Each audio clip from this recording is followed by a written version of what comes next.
AC foam mat இன்னும் என்னெல்லாம் இருக்கு பாத்தீங்களா? அதிநவீனமாக மாறிய அங்கன்வாடி, திடீர் விசிட்டில் கலெக்டர் கொடுத்த சர்ப்ரைஸ்.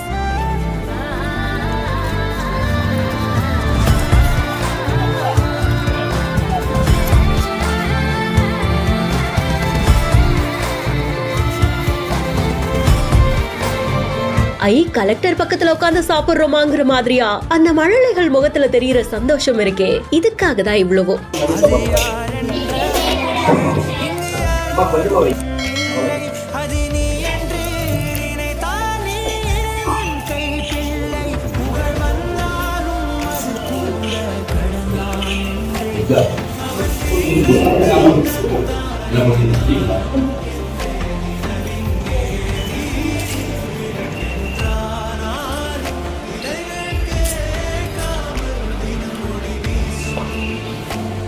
விருதுநகர் மாவட்டம் ராஜபாளையம் தென்றல் நகர் பகுதியில ஏசி வசதியோட நவீன முறையில அங்கன்வாடி மையம் புதுப்பிக்கப்பட்டிருந்திருக்கு. இத பார்வையிடுறதுக்காக மாவட்ட ஆட்சியர் வருகை தந்திருக்காங்க.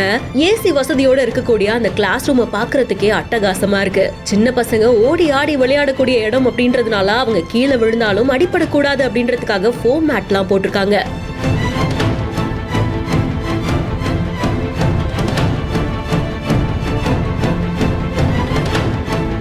5 லட்சம் மதிப்பீட்டுல மறுசீரமைப்பு செய்யப்பட்ட அங்கன்வாடி மையத்தை பார்வையிட்ட ஜெயசீலன் அவர்கள் திடீர்னு தொடக்கப்பள்ளிக்கும் சென்று ஆய்வு மேற்கொண்டிருந்திருக்காங்களா. மதிய உணவு இடைவேளை நேரம் அப்படின்றதுனால தொடக்கப்பள்ளியில மாணவ மாணவியர்கள் எல்லாரும் தமிழக அரசுடைய மதிய உணவு திட்டத்தின் கீழே வழங்கப்படக்கூடிய சத்துணவு உணவை வாங்கி அருந்திட்டு இருந்திருக்காங்க. அப்போ டக்குன்னு மாவட்ட ஆட்சியர் ஜெயசீலன் அவர்களும் மழலைகளோட மழலையா அமர்ந்து காலையில மத்தியானம் கொடுக்கக்கூடிய சாப்பாடெல்லாம் நல்லா இருக்கா, உங்களுக்கு என்ன பிடிக்கும் அப்படின்ற மாதிரியா கேட்டிருந்திருக்காங்க. இயல்பா ஆட்சியர் கேட்கக்கூடிய ஒவ்வொரு கேள்விகளுக்கும் குழந்தைகளும் தைரியத்தோட பதில் சொல்லிருக்காங்க. குழந்தைகளுக்கு மத்தியில அமர்ந்த ஆட்சியர் எனக்கும் உணவு கொடுங்க அப்படின்ற மாதிரியா உணவை கேட்டு வாங்கி முட்டையோடு சேர்த்து சாப்பிட்டும் பார்த்திருந்திருக்காங்க. ஆட்சியருடைய இந்த செயல் பள்ளி ஆசிரியர்கள், மாணவர்கள் மற்றும் அந்த பகுதியில் இருக்கக்கூடிய பொதுமக்கள் கிட்ட வரவேற்பு பெற்றிருக்கு. செய்தி குறித்து அவங்களுடைய கருத்துக்களை கமெண்ட் செக்ஷன்ல சொல்லுங்க. மேலும் செய்திகளுக்கு பிஹைண்ட் நோட்ஸ் ஃபாலோ பண்ணிக்கோங்க.